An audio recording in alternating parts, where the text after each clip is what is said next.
Happy lockdown, everybody. Welcome to Guitar in the Real World.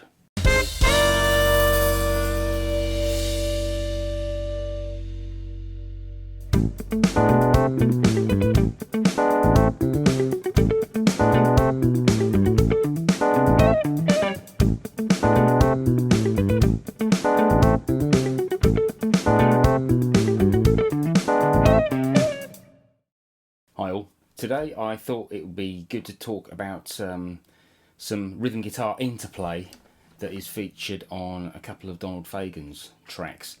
Now, I'm a massive Donald Fagen fan and a Steely Dan fan, like a lot of musicians, but the two tracks we're going to look at feature some really interesting little rhythm guitar parts that kind of provide a kind of a counterpoint to each other, as well as providing a counterpoint to the melody. The first track that we're going to look at is the tune from The Nightfly called Greenflower Street, which is one of my favourite tunes. It's a very upbeat, happy kind of vibe, quite funky, but it's made up of these two rhythm guitar parts in between the rest of the rhythm section. I'm going to demonstrate the two parts individually before playing my little homemade version, so you can see the parts in the context on their own and also the two parts put together. On the recording of this, the credits are Larry Carlton doing the solo parts, and then it says the other guitar parts are played by Rick Derringer and Dean Parks. Now, I'm not entirely sure who played what, because there's some lead guitar stuff in there, or sort of lead guitar chorale stuff in the middle of the bridge, and some extra little bits of chorus dreamscape effects. My suspicion is that it might actually be Larry playing these parts as well, but if it isn't him, I would say it's quite likely to be Dean who's playing it, but I can't really tell, so one has to just guess. Tone wise, it sounds to me like it's being played on a 335 with a fairly bright sound, which is why I'm thinking maybe Larry or Dean. Anyway, the two parts are thus. I will play them slowly, and then I'll play them slowly, and then you can hear the sort of complete picture in a minute.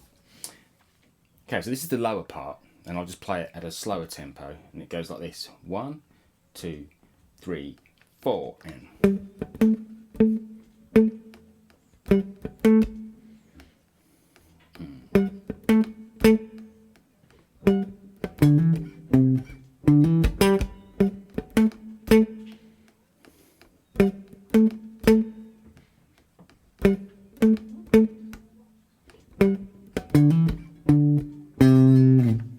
There, quite easy really, especially when you're playing it through slowly. There are some interesting subtleties to bear in mind though, especially when you get to the end of the fourth bar. You've got that G on the second 16th of beat 4. That note is quite pronounced, and it's not muted as much as the other notes. I can also detect, sometimes I can hear sounds like there's a C in there as well, so it's kind of hard to really pick it out because it's quite low in the mix. The other thing to bear in mind is that although I've rigorously tried to play exactly what is in the intro section, there are some bits of variation throughout the track with extra little fills and stuff that are just improvised. But what we're talking about here is really looking at the fundamental building blocks of the groove, the kind of important features of it. I think with a lot of these kind of rhythm guitar parts, you'll find that if you actually analyse every bar, you will see that there is natural variation coming in. These are normally essentially being made up by the player and are improvised in as much as the player has worked them out and then sort of just performs them in a way that is appropriate to them. Okay, so the upper part is quite quirky, because that first part is very much more the kind of thing you'd expect to see in a low picked rhythm guitar part. And instead of having like a picked part and a chord part, this tune, it's got two picked parts, which are one's in the lower register and one's in the higher register. And this quirky, a higher one, goes like this, and it starts at the end of the first bar of the phrase. So what you get is 3, 4, 1, 2, 3.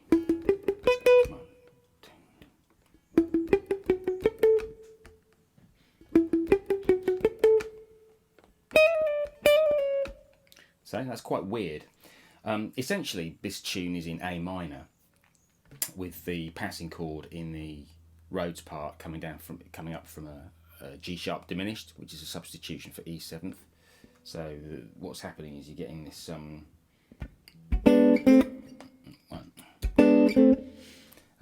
that's basically the Rhodes part that goes on beneath the sort of in the middle of the rhythm section groove. Our lower part was just playing A minor pentatonic. Nothing funny going on there. But with this thing, with these arpeggios, that's an E minor arpeggio, and then you've got this bit here. You've got that G sharp in there. So really the upper part is outlining the sound of A Dorian. So, you know, that A minor 6. Apart from this funny little thing here, which is actually it's quite hard to hear the exact pitching, but I think it starts on a D sharp, and so hammer up to the E, then back down and then slide, and then it does the same thing here, starting on the D, so it ends on the C sharp, which of course doesn't belong in A minor or A Dorian, but again, it's more of a quirky little feature of the piece. Okay, so have a listen to the track that I've done so you can see how the parts work in the full context.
Next piece we're going to look at is from Donald Fagen's Morph the Cat album, and this one features the twin guitar duties of Wayne Krantz and John Harrington.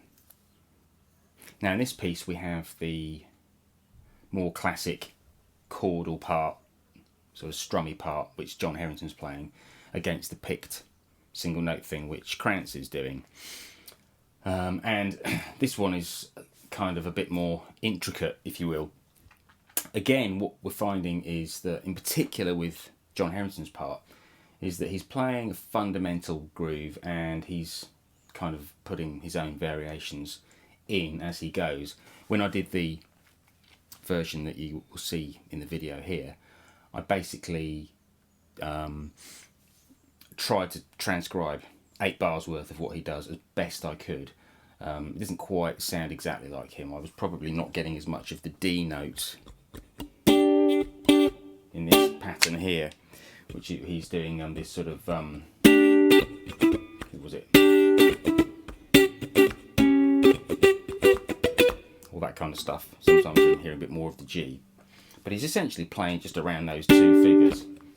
I think he's probably playing it on his telly. I thought at first it was a 335, but when I listened closely, it sounded like I could hear a bit more brightness and a bit more Fender style spank to it.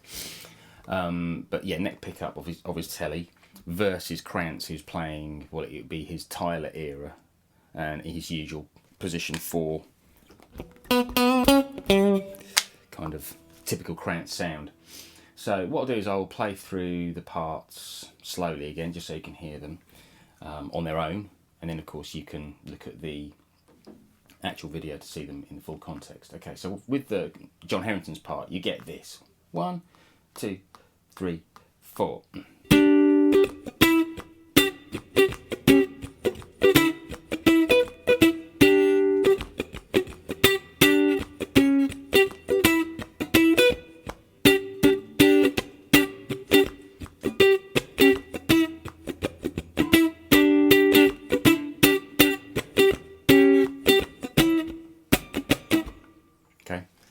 say, there's a lot of variation, but that's fundamentally how the thing goes. With the Krantz part, he's playing this. 1, 2, 3, 4.